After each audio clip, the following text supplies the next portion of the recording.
जय श्री राम, जय उद्यान नरेश। अध्यक्ष महोदय, मैं वित्त विधेयक पर चर्चा के इस महत्वपूर्ण अवसर पर अपने विचार सदन के सामने रखना चाहता हूं। अध्यक्ष महोदय, आज भी मेरे प्रदेश में न तो एक पूर्ण विश्वविद्यालय है, न ही अपना शिक्षा बोर्ड। मैं सरकार से मांग करता हूं कि दमन और दीव के लिए एक पूर्ण विश्वविद्यालय हेतु विशेष वित्तीय प्रावधान किया जाए। साथ ही सरकारी मेडिकल कॉलेज की पीजी की फीस 15 से 25 लाख तक है, इसे कम किया जाए या फिर छात्रवृत्ति हेतु विशेष अनुदान दिया जाए ताकि गरीब और आदिवासी बच्चों को भी अच्छे डॉक्टर बनने का अवसर मिल सके। महोदय जी, हमारे प्रशासन के बेहतरीन प्रयासों के बावजूद केंद्र की नीतियों के त्रुटियों के चलते सरकारी अस्पतालों की स्थिति चिंताजनक है। सरकारी हॉस्पिटलों में विशेषज्ञ डॉक्टरों के पद खाली पड़े हैं। कारण है सरकारी वेतन एवं अन्य सुविधा निजी अस्पतालों से बहुत कम है। ऐसे में विशेषज्ञ डॉक्टर सहित के मेडिकल स्टाफ सरकारी नौकरी की जगह निजी अस्पतालों को प्राधान्य देता है। मैं सरकार से मांग करता हूं कि विशेषज्ञ डॉक्टरों को सहित विशेषज्ञ मेडिकल स्टाफ को प्रतिस्पर्धी वेतन दिया जाए ताकि वे सरकारी अस्पतालों में सेवा दें, जिसका फायदा लोगों को मिले। साथ ही हमारे प्रदेश में सरकारी हॉस्पिटलों में मुफ्त इलाज नहीं मिल पा रहा है। हर नागरिक को पूरी तरह मुफ्त इलाज मिले, इसके लिए बजट बढ़ाया जाए। आयुष्मान योजना की सीमा 5 लाख से बढ़ाकर 10 लाख की जाए। महोदय जी, हमारे प्रदेश के आयुष्मान कार्ड को काफी पैनल हॉस्पिटल में भी इलाज के लिए मान्य नहीं करते।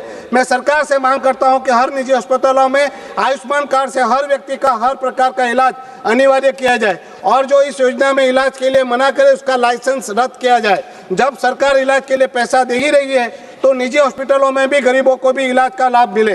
साथ ही मैं मांग करता हूं कि मुंबई से लेकर साउथ गुजरात तक कोई एम्स जैसी संस्थान नहीं है, हमारे प्रदेश में एम्स स्टार्ट कराने के लिए फंड दिया जाए।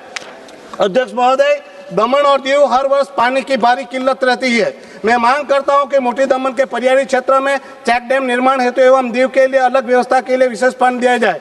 महोदय जी, गुजरात के केमिकल उद्योग सहित के उद्योगों द्वारा छोड़े जा रहे प्रदूषित पानी के कारण हमारी कोलक नदी, दमनगंगा नदी प्रदूषित हो चुकी है, जिसे प्रदूषण मुक्त बनाने के लिए नमामि गंगे की तर्ज पर विशेष पुनर्जीवन पैकेज दिया जाए। महोदय जी, हमारे अंतर्राष्ट्रीय परिस्थितियों के कारण हमारे मछुआरों के लिए डीजल बहुत महंगा हो गया है। इस महंगे डीजल ने हमारे मछुआरों की कमर तोड़ दी है और वह अपने काम धंधे बंद करने के लिए मजबूर हो रहे हैं। गुजरात में मछुआरों के लिए बड़े डीजल के दाम वापस लिए गए हैं, तो दमन दीव के मछुआरों के लिए भी डीजल के बढ़े हुए दाम वापस लिए जाए।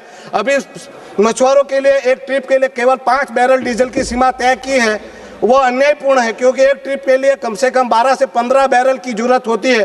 तो ये सीमा को 5 बैरल से बढ़ाकर 15 बैरल की जाए। अध्यक्ष महोदय, दीव में ड्रेजिंग और हार्बर प्रोजेक्ट के लिए तत्काल फंड दिया जाए और प्रोजेक्ट स्टार्ट करवाया जाए। स्मार्ट सिटी के अधूरे प्रोजेक्ट के लिए केंद्र की बकाया राशि जारी की जाए। सर, मुझे 6 मिनट के लिए बोला था सर, 2 मिनट तो दीजिए। और बोलते रहो। स्मार्ट सिटी के अधूरे प्रोजेक्ट के लिए केंद्र के बकाया राशि दी जाए और अधूरे कार्य पूर्ण करवाया जाए। हमारे प्रदेश की हमारी 4 मरीन बोट है जो अब चारों की चारों समुद्र में गश्त के योग्य नहीं है, इनके स्थान पर हाईटेक बोट दी जाए। महोदय जी, दमन में सी लिंक की तर्ज पर नदी और समुद्र के मार्ग उदवाड़ा से नानी दमन, मोटी दमन से वापी तक मोनोरेल परियोजना हेतु विशेष फंड दिया जाए। महोदय जी, दमन में ट्रैफिक की समस्या विकराल बनती जा रही है, जिससे समाधान है तो नेशनल हाईवे के लिए नानी दमन वर्ल्ड चौकी से मोटी दमन को जोड़ते हुए दमन गंगा पर नया ब्रिज, मोटी दमन जमपुर फंसा गुजरात ब्रिज, नानी दमन कड़िया माछीवाड़ से कोल्ला गुजरात ब्रिज, इन सभी के लिए बजट प्रावधान किया जाए। साथ ही पातलिया उदवाड़ा गुजरात रूट से बहुत ज्यादा ट्रैफिक रहती है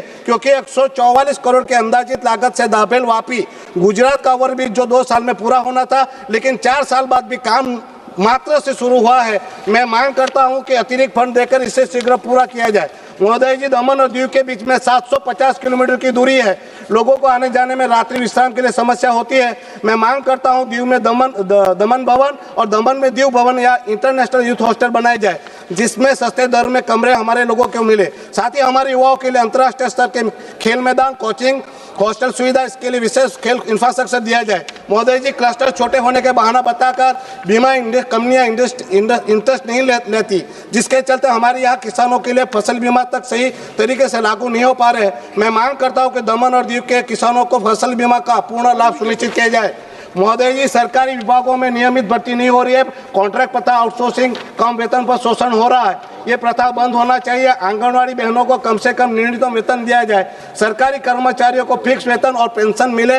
वर्षों से सरकारी नौकरी में काम करने वाले लोगों को नियमित किया जाए। अध्यक्ष महोदय, विकास का अर्थ केवल बड़े शहरों का विकास नहीं बल्कि छोटे प्रदेशों को भी समान अवसर देना है। दमन और दीव केवल पर्यटन स्थल नहीं बल्कि भारत की ब्लू इकोनॉमी का मजबूत केंद्र बन सकता है। इसलिए मैं सरकार से आग्रह करता हूँ इन सभी विषयों पर विशेष प्रावधान दिया जाए, तभी ये वित्त विधेयक वास्तव में कल्याणकारी बनेगा। जय श्री राम।